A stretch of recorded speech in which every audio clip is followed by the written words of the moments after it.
आज हम अनबॉक्स करने वाले हैं Realme Narzo 35G को, जो कि अभी रिसेंटली Realme वालों ने लॉन्च करा है और मैंने इसे पहली सेल से ही मंगा लिया है। रिटेल यूनिट है ये, और मैं आज आपको इसका कंप्लीट रिव्यू देने वाला हूँ कि इस फ़ोन में आपको क्या क्या देखने के लिए मिलते हैं फ़ीचर्स, बाकी गेमिंग परफॉर्मेंस कैसी है, कैमरा टेस्ट से लेकर डिस्प्ले टेस्ट और साउंड क्वालिटी से लेकर A to Z चीज़ें। अगर आप इसे ख़रीदने के पर्पज़ से देख रहे हैं इस वीडियो को, देन इस वीडियो को बिल्कुल भी मिस मत करना, एंड तक देखना, ताकि आप हर एक चीज़ इसके बारे में डिटेल में जान पाएँ। और अगर मेरी तरह आप इस फ़ोन को सालों साल यूज़ करने वाले हैं और आपके पेरेंट्स आपको जल्दी फ़ोन नहीं दिलाने वाले हैं, आप स्टूडेंट्स हैं, देन और भी ज़्यादा एक्स्ट्रा चीज़ें मैं आपको इस वीडियो में इस फ़ोन के बारे में बताने वाला हूँ, क्योंकि मैं भी इसे काफ़ी दिनों तक यूज़ करने वाला हूँ। तो सबसे पहले स्टार्ट करते हैं इसकी मेन हाईलाइट से, इसके फ़ीचर्स क्या क्या हैं। तो सबसे बड़ी हाईलाइट तो यही है, जो कि 700 का डायमेंसिटी का 5G प्रोसेसर है। अभी तक जो भी प्रोसेसर जिस फ़ोन में भी ये दिया है उसकी परफॉर्मेंस बहुत ही हाई बताई जाती है, और इसमें भी आपको डायमेंसिटी 700 देखने के लिए मिलता है। और यहाँ पे ये ना 7 बैंड्स के साथ आता है। 5G के टोटल 10 बैंड्स होते हैं, इसमें आपको 7 देखने के लिए मिलता है, जो कि इतनी कम प्राइस में किसी भी अदर फ़ोन में आपको देखने के लिए नहीं मिलती है। हालांकि Realme ने और भी 5G फ़ोन लॉन्च कर रखे हैं इस प्राइस रेंज में, बट उनमें भी 7 बैंड नहीं है, इसमें आपको 7 बैंड देखने के लिए मिलते हैं। तो इसे ख़रीद के आप निश्चिंत हो जाइएगा कि 5G बैंड जो आपके फ़ोन में है वो लॉन्च नहीं होगा। ऐसा कोई सीन नहीं होने वाला, लॉन्च ज़रूर से होगा, क्योंकि 7 बैंड इसमें है, उनमें से कोई ना कोई बैंड तो इंडिया में लॉन्च हो ही जाएगा। प्लस यहाँ पे अब लास्ट सील को ब्रेक करते हैं, और एक और हाईलाइट बताऊँ, इसमें 90 हर्ट्ज़ का रिफ्रेश रेट है। अब इस बॉक्स को ओपन करते हैं, और यहाँ पर मैं आपको बता दूँ कि इस बॉक्स में आपको क्या क्या देखने के लिए मिलता है।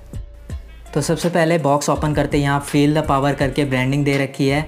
इसे ओपन करते हैं और देखते हैं इसके अंदर आपको क्या क्या देखने के लिए मिलता है। हालांकि यहाँ पे केस ही होगा, मतलब जो कवर होता है इसका डिसेंट सा, वो कवर होगा सबसे पहले, तो ओपन करके देख ही लेते हैं। हाँ, यहाँ पे पहले कवर आपको देखने के लिए मिल रहा है, देन यहाँ पे डॉक्यूमेंटेशन मिल रही है, जो कि कोई पढ़ता नहीं है, साइड में रख देंगे, क्योंकि हम आपको कंप्लीट चीज़ें बताने ही वाले हैं। तो यहाँ पे आप देख सकते हैं RMX करके जो भी इसकी ब्रांडिंग है, और जो केस की क्वालिटी है वो बिल्कुल डिसेंट है। साइड में Realme की इस बार ब्रांडिंग भी है, और यहाँ पे जो केस क्वालिटी है डिसेंट है यार, जैसी फ़ोन में आती है।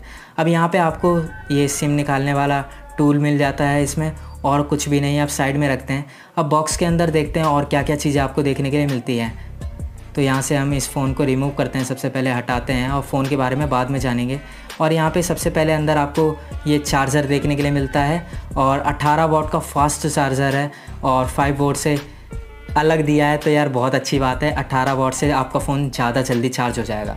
और यहाँ पे Type-C आपको डाटा केबल देखने के लिए मिलती है। हालांकि डाटा केबल बड़ी नहीं है, बट क्वालिटी काफ़ी अच्छी है, तो आपको कोई दिक्कत नहीं होने वाली है। अब बात करते हैं आगे के बारे में, मतलब मेन यूनिट के बारे में। जो मेन फ़ोन है वो आपको कैसा देखने के लिए मिलता है। मैं बहुत ही ज़्यादा एक्साइटेड हूँ इस फ़ोन को ओपन करते हुए, क्योंकि मुझे ये देखने में काफ़ी तगड़ा लग रहा था। जितनी भी मैंने अनबॉक्सिंग वगैरह देखी थी, रिव्यू वगैरह देखे थे, तो यहाँ पे अब मेरे हाथ में है ये फ़ोन, और बहुत ही प्यारा लग रहा है। जैसे कि मतलब इतना अच्छा वीडियो में मेरे को देखने के लिए नहीं मिल रहा था, बट बहुत ही तगड़ा दिख रहा है। अब मैं पोर्ट्स एंड कैमरा डिटेल्स के बारे में बात करूँ, साइड माउंटेड आपको यहाँ पे फिंगरप्रिंट देखने के लिए मिलता है। देन और भी मेन हाईलाइट की बात करें, अब आते हैं कैमरा पे। तो ये रहा साइड माउंटेड फिंगरप्रिंट। अब यहाँ पे कैमरा 48 मेगापिक्सल 2 आपको बता दूं, 48 मेगापिक्सल मेन कैमरा, 2 डेप्थ के लिए एंड 2 मैक्रो के लिए। और यहाँ पे नार्जो की ब्रांडिंग बहुत ही प्यारी लग रही है रेसिंग स्टाइल में। और फ्रंट में आपको 16 मेगापिक्सल का कैमरा देखने के लिए मिलता है, जो कि काफ़ी तगड़ा ही माना जाएगा, क्योंकि 16 मेगापिक्सल फ्रंट में आपको बहुत ही कम देखने के लिए मिलता है। नीचे आपको स्पीकर मिल जाते हैं, उसके बगल में Type-C का पोर्ट मिल जाता है, देन माइक्रोफोन का port and 3.5 mm jack port भी देखने के लिए मिल जाता है। अब मेरे से रुका नहीं जा रहा, अब मैं इस फ़ोन को ऑन करने वाला हूँ, और जब तक ये फ़ोन ऑन होता है, आपने अगर अभी तक वीडियो को लाइक नहीं करा है दैन लाइक कर देना। और वीडियो कैसी लग रही है आपको, एडिटिंग वगैरह और ओवरऑल वीडियो कैसी लग रही है, कमेंट करके ज़रूर बताना। चैनल पर पहली बार आए थे दैन सब्सक्राइब कर देना। अब स्टार्ट करते हैं इसके कैमरा सैंपल से और कैमरा टेस्ट से, कि कैमरा कैसा है इसका। तो सबसे पहले स्टार्ट करते हैं कैमरा को, और कुछ फ़ोटोज़ को क्लिक कर लेते हैं। यहाँ पे आपको सबसे पहले जूम का ऑप्शन देखने के लिए मिल जाता है, ये रहा 2x, देन ये 5x अगला वाला। तो ये 5x वाले में भी आपको काफ़ी अच्छी डिटेल्स देखने के लिए मिल जाती है। देन यहाँ पे आपको पोर्ट्रेट मोड देखने के लिए मिल जाता है नीचे, जिसमें कि जूम हमेशा की तरह नहीं होगा। हाँ, यहाँ पे जूम नहीं है, पता नहीं क्यों Realme वाले जूम नहीं देते हैं। 48 मेगापिक्सल की हमने फ़ोटो क्लिक कर ली। अब फ़ोटोज़ में जाके ये 1x वाली भी क्लिक कर लेते हैं, देन 2x वाली भी क्लिक कर लेते हैं, और 5x वाली भी क्लिक कर लेते हैं। और यहाँ पे एक मेन हाईलाइट बताई गई थी 10x जूम डिजिटल जूम, जिसमें स्टेबिलिटी आपको काफ़ी अच्छी देखने के लिए मिल जाती है। तो इसमें भी एक फ़ोटो क्लिक कर लेते हैं। अब मैं आपको डायरेक्टली यहीं से सैंपल दिखा देता हूँ। ये रही 10x की, जिसमें आपको डिटेल्स तो काफ़ी अच्छी देखने के लिए मिल रही है, बट शार्पनेस वगैरह आपको अच्छी देखने के लिए नहीं मिलेगी क्योंकि ये 10x जूम है। अब 5x वाले में आपको डिटेल्स भी देखने के लिए मिल रही है, शार्पनेस भी देखने के लिए मिल रही है। 2x में तो कोई दिक्कत ही नहीं है यहाँ पे, और यहाँ पे सैचुरेशन बिल्कुल परफेक्ट है, ओवर सैचुरेट नहीं है। ये रही 1x। अब मैं आपको 48 मेगापिक्सल वाले में जूम करके दिखाता हूँ, जो कि एक्स्ट्रा जूम हो जानी चाहिए। हाँ, यहाँ पे एक्स्ट्रा जूम आपको देखने के लिए मिल रहा है, वो भी कंप्लीट शार्पनेस के साथ। ये रही एक और फ़ोटो जो कि मैंने इसके बॉक्स की ली थी।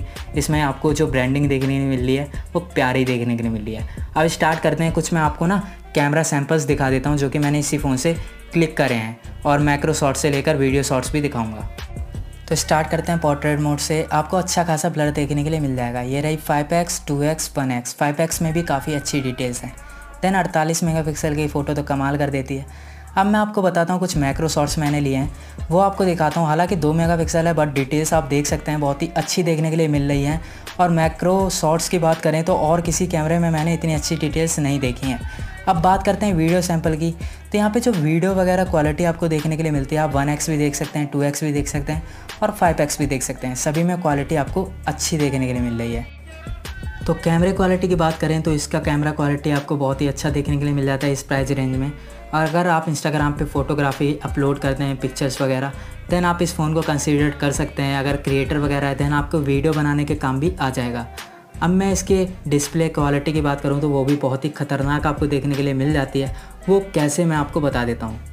सो इसमें ना एक फ़ीचर दिया गया है, जिसे ऑन करने के बाद जब आप वीडियो को प्ले करेंगे तो वो एक AI के थ्रू ना इन्हांस हो जाएगी। उसमें जो कलर्स वगैरह होंगे उसमें सैचुरेशन, शार्पनेस वगैरह सभी अपने हिसाब से एडजस्ट हो जाएंगी, और जो वीडियो आपको देखने के लिए मिलेगी वो तगड़ी देखने के लिए मिलेगी। यहाँ पे आपको 2K तक ही ऑप्शन देखने के लिए मिलता है, 4K सपोर्ट नहीं करता है, बट 2K ही आपको जो देखने के लिए मिलेगी वो बिल्कुल इन्हांस देखने के लिए मिलेगी, मस्त देखने के लिए मिलेगी। अब बात करूँ साउंड क्वालिटी की, तो साउंड क्वालिटी आप सुन लीजिए एक बार।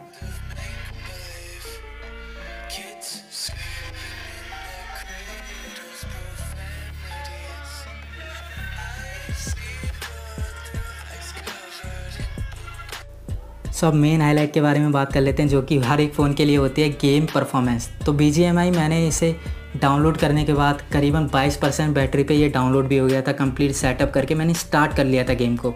स्टार्ट करने के बाद मैंने 1 घंटे करीब खेला इसे, 1 घंटे से ज़्यादा खेला, करीबन 1.5 घंटे खेला। उसके बाद भी इसमें 15% बैटरी बची। प्लस यहाँ पे नो हीटिंग इशू, मतलब नॉर्मल माइनर से हीट तो हर एक फ़ोन होते हैं, बट इसमें आपको कोई लैग देखने के लिए नहीं मिलेगा, क्योंकि मैंने भी काफ़ी देर इसमें गेम खेले, बट इसमें कोई लैग देखने के लिए नहीं मिला। प्लस जो 90 हर्ट्ज़ का हमें रिफ्रेश रेट दिया गया है, उससे जो गेम है और स्मूथ लगता है। जब हम इधर उधर स्क्रॉल करते हैं गेम को तो बहुत स्मूथली होता है, तो बहुत ही ज़्यादा मज़े आ जाते हैं 90 हर्ट्ज़ में गेम खेलने के लिए। तो मैंने इससे पहले हमेशा 60 हर्ट्ज़ पे खेला है, तो 90 हर्ट्ज़ में स्विच करने के बाद मुझे बहुत ही ज़्यादा मज़े आने लगे, और इसमें जो गेमिंग वगैरह है वो आप तगड़ी तरीके से कर पाएंगे। अब बैटरी की बात करूँ तो बैटरी जब बताओ 22% थी, मैंने 1.5 घंटे गेमिंग भी करी, तब भी 15% बच गई। मतलब हैवी यूजर्स में भी ये 1 दिन तो आपकी बैटरी आराम से चलने वाली है। 1 से 2 दिन चल जाएगी। अगर आप नॉर्मल यूजेस करते हैं तो 2 दिन तक भी चल जाएगी। और कैमरा भी आपको तगड़ा ही देखने के लिए मिलता है। ओवरऑल फ़ोन की बात करूँ तो यहाँ पे बेस्ट वैल्यू फॉर मनी मुझे ये फ़ोन लगा। जो इसका प्राइस है, ये पहली सेल में मैंने ख़रीदा था तो 15,500 का मिला था, अब ये 16,000 का हो चुका है। तो अगर आप ख़रीदना चाहते हैं जन ज़रूर से कंसीडर कर सकते हैं इस फ़ोन को। और एक और फ़ोन है पोको करके, जो कि पोको का भी लॉन्च हुआ था, उसे भी कंसीडर कर सकते हैं, प्लस इसे भी कंसीडर कर सकते हैं। मैंने इस फ़ोन को यूज़ करा है तो मैं आपको इसको 100% स्कोर बताने वाला हूँ इस प्राइस रेंज के हिसाब से। तो आप ज़रूर से इसे परचेज़ कर सकते हैं। परचेज़ वगैरह करना है, नीचे लिंक मिल जाएगी, वहाँ से भी परचेज़ कर सकते हैं। और ये वीडियो आपको कैसी लगी वो भी ज़रूर से बताना कमेंट सेक्शन में। और वीडियो पसंद आई हो देन लाइक कर देना, और कमेंट नहीं करा था तो कमेंट कर देना। मिलते हैं हम अपनी अगली वीडियो में। Thanks for watching this video.